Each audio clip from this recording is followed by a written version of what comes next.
नमस्कार। स्वागत है आपका न्यूज नशा में। मैं हूं अशोक वानखड़े। एग्जिट पोल कल शाम को आ गए। आपने बहुत सारी उस पर चर्चाएं सुनी होगी, खासकर गुजरात के एग्जिट पोल, हिमाचल के एग्जिट पोल और एमसीडी के एग्जिट पोल। बड़ी अजीब स्थिति मतदाताओं ने की है। गुजरात में बीजेपी को सत्ता में वापस ला रहे हैं, तो हिमाचल में कांग्रेस को एज दिख रही है और एमसीडी में आम आदमी पार्टी ने क्लियर स्वीप किया हुआ है। द पोल्स ऑफ पोल्स यानी सब पोल का एवरेज यदि देखा जाए तो भाजपा को 182 के विधानसभा सदन में 128 से 141 का रेंज है सीटों का। कांग्रेस 81 से 43 का रेंज है और आम आदमी पार्टी का 5 से 11 का रेंज है। ये रेंज इतना सुविधाजनक है कि यदि कांग्रेस पार्टी 31 से 43 है, सॉरी, यदि कांग्रेस पार्टी 43 आती है, 45 आती है, तो आप कह सकते हो कि 45 के नजदीक था। आम आदमी 15 आ जाती तो कह सकते हो 15 के नजदीक है। और यदि भाजपा 110 पे आ जाए तो भी कह सकते हो कि हम नजदीक थे। कुल मिलाकर एग्जिट पोल यदि बंगाल के देखे जाए या कई जगह के एग्जिट पोल ध्वस्त होते हुए भी नजर आते हैं। लेकिन हम एग्जिट पोल को ही यदि बेस ले तो यदि हम गुजरात की बात करें तो गुजरात में लगातार हमेशा दो पार्टियों के बीच में मुकाबला रहा है। 2002 के गोधरा के हिंदू की लहर पे जब नरेंद्र मोदी जी ने 129 सीटें ली थी, तब भी कांग्रेस की 52 सीटें थी और लगातार उसके बाद भाजपा अपनी सीटें भले ही सत्ता में रहे खोते आ रही है और कांग्रेस अपनी सीटें गेन करते आ रही है। 2017 में कांग्रेस 77 पे थी और 99 पे बीजेपी थी। इस बार पहली बार सही मायने में एक ट्रायंगुलर फाइट देखने को मिली, क्योंकि आम आदमी पार्टी ने गुजरात में एंट्री की। इसके पहले भी आम आदमी पार्टी गुजरात में अपने आप को ट्राई कर चुकी है, जहां करीब करीब सभी के डिपॉजिट जब्त हुए थे। तब शायद किसी आदिवासी क्षेत्र में उनको 1,500-2,000 वोट ज्यादा मिले, तो जहां पे जरूरत, मतलब एक उलटफेर जरूर हुआ, क्योंकि जो विनिंग कैंडिडेट था वो बहुत छोटे मार्जिन से जीत गया। तो इसके मायने हैं आम आदमी पार्टी ने जो वोट खाए हैं वो तकलीफ वाले। जब आम आदमी पार्टी आई थी तब एक लग रहा था कि आम आदमी पार्टी शहरों में बीजेपी का नुकसान करेगी, लेकिन एग्जिट पोल की यदि माने तो आम आदमी पार्टी ने ग्रामीण क्षेत्र में भी अपनी जगह ढूंढी है। खासकर फ्री ब्रीज और जो लोग कांग्रेस से भी तंग आ चुके थे उनके लिए एक नया ऑप्शन मिला था, वो थी आम आदमी पार्टी। तो जब आम आदमी पार्टी शहरों में बीजेपी का भी वोट खा रही है और ग्रामीण में कांग्रेस का भी वोट खा रही है, तो फिर कांग्रेस को ही नुकसान क्यों हो रहा है और बीजेपी को फायदा क्यों हो रहा है? इसको थोड़ा सा हमें ठीक से विश्लेषित करना होगा। गुजरात के दो फेज के चुनाव थे। पहले फेज में कच्छ, सौराष्ट्र और दक्षिण गुजरात, ये फेज में था। पहले फेज की बात करें तो पहले फेज में सौराष्ट्र और कच्छ में पूर्ण रूप से, मतलब ये पहला फेज जो है वो कांग्रेस वाला फेज था, या कांग्रेस का गढ़ माना जाता है सौराष्ट्र और कच्छ। इसमें कांग्रेस को ज्यादा सीटें मिलती है और यहीं पर आम आदमी पार्टी ने भी, क्योंकि सूरत इधर ही आता है, तो सूरत में भी पिछली बार जो डेंट मारा नगर पालिका के चुनाव में, उसके बाद उनका उत्साह बढ़ा और उन बुरी पूरी ताकत के साथ वो सूरत में चुनाव लड़ रहे थे। 4-5 सीटों पे तो टफ फाइट थी। ग्रामीण क्षेत्र में भी उन्होंने पैर पसारना शुरू किए थे। तो हुआ यूं कि यदि पहले फेज की बात करें तो यदि एग्जिट पोल ऐसे आते हैं तो की बात कर रहा हूं मैं, तब का विश्लेषण है, हाइपोथेटिकल विश्लेषण है।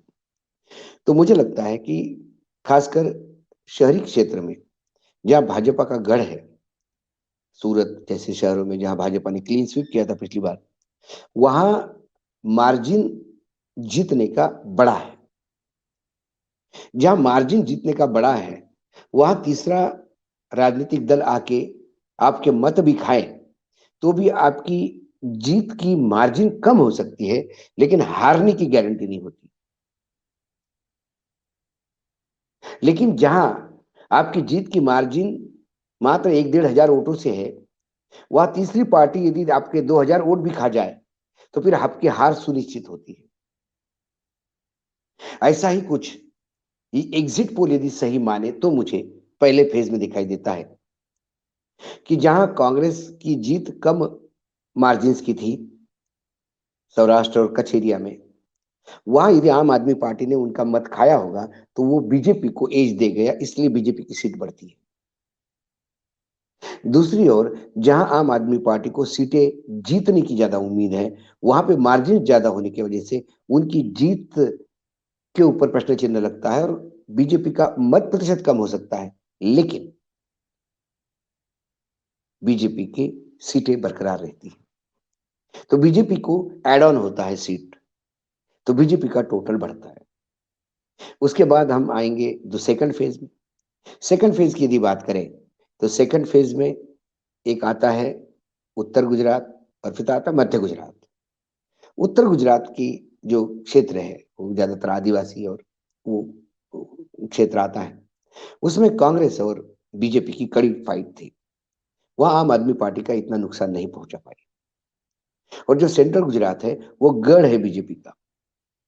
लेकिन हम कच्छ सौराष्ट्र की बात करें, दक्षिण गुजरात की बात करें, मध्य गुजरात की बात करें या उत्तर गुजरात की बात करें, इसमें सबसे ज्यादा सीटें जो है वो मध्य गुजरात में। तो बीजेपी का गढ़ जहां है वहां सीटें ज्यादा होने की वजह से उनका अपना टैली तो बरकरार था ही, लेकिन जो सौराष्ट्र और बाकी जगह से आम आदमी पार्टी की वजह से उनको मिला, तो हो सकता है उनका 99 से लेके 110 120 तक सीटें जा सकती है। ये एक आकलन हो सकता है। झाड़ू चला कहां और किस पे चला, यह तो अंतिम निर्णय आने के बाद, जब सीट वाइज आप इसको विश्लेषण करेंगे। न्यूज नशा में प्रयास करूंगा कि वो विश्लेषण भी आपको 15 दिन के बाद, नतीजा आने के बाद, तब तक वेबसाइट पे एक एक सीट का विश्लेषण आ जाता है, कौन ने कितने वोट लिए, तो उससे पता पड़ता है कि किस पार्टी ने किसका कहाँ नुकसान किया। उसके बाद हम तय कर सकते हैं कि ये तीसरा कोना जो था त्रिकोणा का, ये कोना किसके लिए भारी पड़ा। अभी तो फिलहाल एग्जिट पोल को भी हम सही माने तो भी ये कांग्रेस को भारी पड़ते हुए दिखाई देता है। मैं ये नहीं मानता कि आम आदमी पार्टी बीजेपी की बी टीम थी।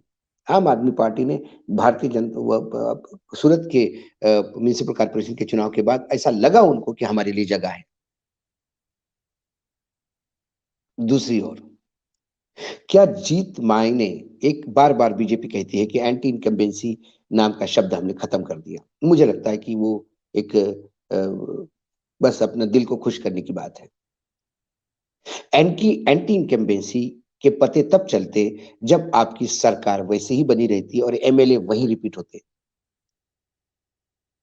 क्योंकि एंटी इनकम्बेंसी का जो झटका था वो आपने पूरी की पूरी कैबिनेट बदलकर और कई लोगों के टिकट काट कर, सिटिंग एमएलए के, और कईयों को मजबूरी में ये कहलवा कर कि वो सिटी चुनाव ही नहीं लड़ रहे नितिन पटेल जैसे लोगों से, आपने एंटी इनकम्बेंसी उनके साथ भेज दी। यदि नरेंद्र मोदी को और बीजेपी को ये विश्वास है कि नरेंद्र मोदी जी के चेहरे पे वोट पड़ता है, और यदि बीजेपी को ये विश्वास है कि उनकी नीतियां लोगों को राम राज्य दी गई, तो फिर ना सरकार बदलने की जरूरत थी, ना एमएलए बदलने की जरूरत थी। उसी एमएलए के साथ, उन्हीं सरकार के साथ यदि नरेंद्र मोदी के चेहरे पे सरकार आती, तो फिर मानते हम कि वाकई चेहरे में दम है। लेकिन चुनाव जीतने के बाद क्रेडिट नरेंद्र मोदी को जाता है, लेकिन फिर वो पूरी कैबिनेट क्यों बदल दी, टिकट क्यों काटे, इसके बारे में बीजेपी मौन है। हिमाचल प्रदेश में हमेशा अल्टा पलटा होता आ रहा है। इस बार यदि बीजेपी सरकार बनाती है तो इतिहास होगा। लेकिन यदि बीजेपी वहां सरकार नहीं बनाती, मुझे लगता है वहां कांग्रेस सरकार बना सकती है। यदि कांग्रेस सरकार वहां बना देती है तो फिर सवाल वही आएगा कि फिर नरेंद्र मोदी का चेहरा जो गुजरात में चला यहाँ क्यों नहीं चला, या नरेंद्र मोदी को सिर्फ अपने गृह नगर में ही इज्जत मिलती है, बाहर लोग नहीं उनको पसंद करते, क्या ये मायने होंगे। हिमाचल प्रदेश के नतीजे ये कतई रेखांकित नहीं करेंगे कि मोदी जी नहीं चल रहे हैं। लेकिन फिर यदि जीत के मायने मोदी जी चल रहे हैं, तो फिर हार के मायने भी मोदी नहीं चल रहा है, यही होगा। यदि बार बार ये कहते हैं कि भाई लोगों को मुफ्त की चीजें जरूरत नहीं है, क्योंकि गुजरात में आप आदमी पार्टी नहीं चली, लेकिन दिल्ली म्यूनिसिपल कॉर्पोरेशन में 15 साल का बीजेपी का राज खत्म करके यदि स्वीप करती है आम आदमी पार्टी, जैसा कि दिखाया गया है एग्जिट पोल में, तो फिर क्या हम ये माने कि नरेंद्र मोदी जी का चेहरा, क्योंकि दिल्ली में तो बड़े बड़े पोस्टर नरेंद्र मोदी जी के पीछे लग रहे थे, तो फिर वो नहीं चले। फिर केजरीवाल बड़े हो गए मोदी जी से, या फ्री की चीजें चाहिए होती है, क्या ये माने? कांग्रेस पार्टी सबदूर समाप्त हो गई, कांग्रेस अब कहीं नहीं है। ये बोलने वाले लोग हिमाचल के कांग्रेस की जीत पे क्या जवाब देंगे? कुल मिलाकर ये सारी चर्चाएं होती हैं, चुनाव जुगाड़ से जीते जाते हैं, और वही जुगाड़ कांग्रेस ने हिमाचल में किया, आम आदमी पार्टी ने दिल्ली में किया, और बड़े लेवल पे बीजेपी ने गुजरात में किया। तीन राज्य, तीनों को कंसोलेशन प्राइज मिलता है ऐसा दिखता है। ज्यादा भारी उलटफेर होगा तो जब चुनाव के नतीजे आएंगे तब उस पर विश्लेषित करेंगे। उत्तर प्रदेश में भी समाजवादी पार्टी जीता चुनाव हार गई, क्योंकि विपक्ष के वोट स्प्लिट हो गए। कहीं मायावती ने बीजेपी को सीटें दिलवाई तो कहीं ओवैसी ने। हम ये आरोप नहीं लगा रहे न्यूज नशा पे कि कौन किसके लिए काम कर रहा था, लेकिन एक बात जरूर है, आपस में लड़ने से भाजपा को फायदा होता है। ये पहले कांग्रेस को ऐसा ही फायदा होता था, और कांग्रेस लगातार सत्ता में ऐसे ही आ रही थी। तो विपक्ष को यह तय करना है कि उनकी महत्वाकांक्षाएं, उनकी राजनीतिक दलों की महत्वाकांक्षा कहां तक सीमित रखनी है, और ज्यादा महत्वाकांक्षी होगी तो भारतीय जनता पार्टी के पाले में हमेशा जीत दर्ज करवाती रहेगी। आज इतना ही, फिर किसी विषय के साथ आऊंगा, तब तक के लिए नमस्कार। देखते रहिएगा न्यूज नेशन। और आप हमसे जुड़े रहने के लिए सब्सक्राइब करें YouTube पर, फॉलो करें Twitter पर और लाइक करें Facebook पर। और ज्यादा जानकारी के लिए आपको टाइप करना होगा सिर्फ न्यूज नशा।